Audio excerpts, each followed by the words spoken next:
I come to you today with something that's been honestly, I think an issue that I've had for a very long time. And that is the concept of cleanliness. So, the first issue I have with cleaning, and this is going to sound ridiculous, but it's because it's not satisfying for me. Like most people are like, oh, I clean and then it feels so good. And I guess cleaning something feels relatively better compared to when it was dirty. But for me, it's the fact that in the back of my head, I know that it's not fully clean. Like, I know if I just take Clorox wipe and I just wipe down the counters, that's pretty good. But then what about the crevices where the counters meet the wall? There's stuff in there. Can't get to it.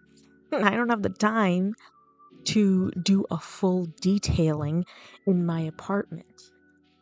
But I feel like that is the only way that I will actually feel satisfied with cleaning. But the problem is you can't do a detailed deep clean of your apartment every week. It's not feasible. It's not economic. It's not economically reasonable. And also to a point, I feel like I would be putting my health in danger if I did that. Hands ashy, cracked, dry. I would probably legitimately be subject to some kind of I don't know, can you inhale that much bleach and still be okay? I don't know. So it's just not satisfying. And so when I'm done cleaning, it kind of takes away any motivation I have to keep up with that kind of cleaning. And then if I go longer than a week, everything piles up. And then now it's too overwhelming for me to clean. It's this horrible feedback loop. I was talking to my mom the other day because I was telling her how I never feel like anything is actually clean. And she's one of those people who if she's stressed out about something, she cleans. And so I was talking about this with her and I was like, nothing ever actually feels clean. It drives me insane. And she tells me, she's like, you just have to do it anyway. She's like, you have to do it and then put it out of your head. And then just tell yourself you cleaned because you did. Nothing's gonna be 100% clean all the time. This is just kind of what living is. I live in this apartment. I live in this world. When you live, you will emit byproducts in a physical and I think even metaphorical sense. You just clean because it's part of the life cycle. I've lived for a week. This is the evidence that I have lived for a week. Dirty dishes are evidence that I have eaten for a week. Dirty floors are evidence that I have been traveling. I've been going places.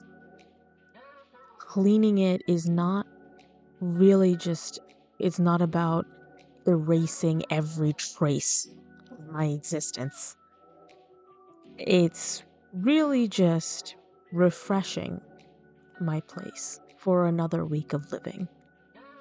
And also to make sure that, there isn't mold growing on the walls and shit, but it's a better way to look at it like that. There's another thing about the idea of cleaning and cleanliness that I was thinking about. I think women of color specifically become targets of the label unhygienic, dirty. Another story time. This was something I overheard. It was around 8th grade.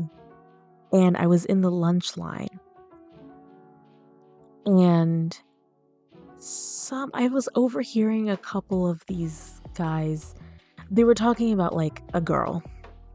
And I think one of the guys had a crush on this girl, and his friend goes, "Oh, her? She's dirty."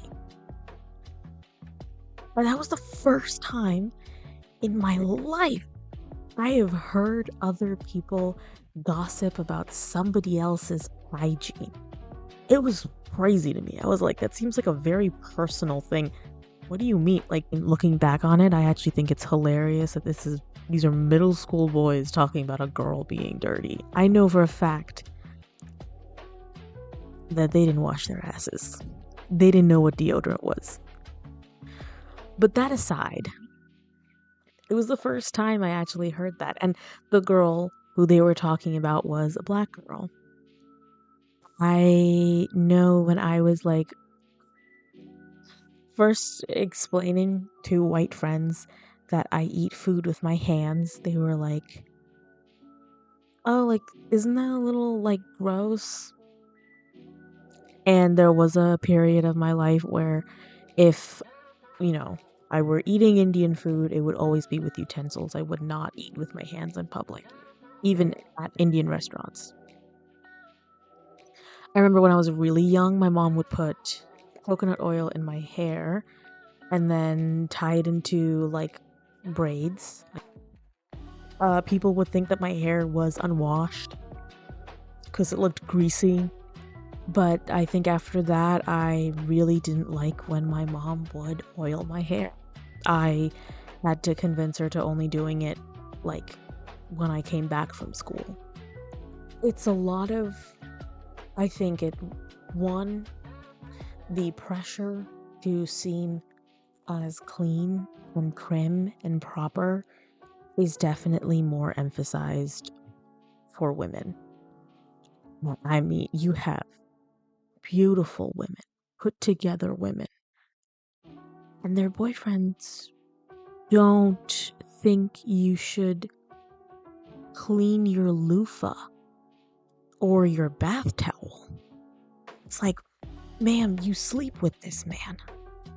He lays in the bed next to you.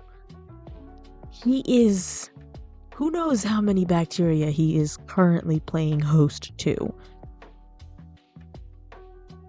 The examples that I've seen is that it's always men using hygiene as a way to just degrade women, especially women of color.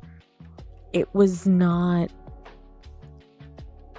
easy keeping up with the appearance of looking clean. But I think that's part of the reason why I am so viscerally opposed to the clean girl aesthetic. You're a human being. Human beings are disgusting. Like, just naturally, our bodies are very gross. Anything living kind of is. And I hate the clean girl aesthetic for a couple of reasons. One, I personally think it is racist. Most of the clean girls who I've seen are almost always white. Also, it just feels like more ammunition to throw against black and brown girls. You cannot tell me that the clean girl aesthetic is not completely rooted in racism.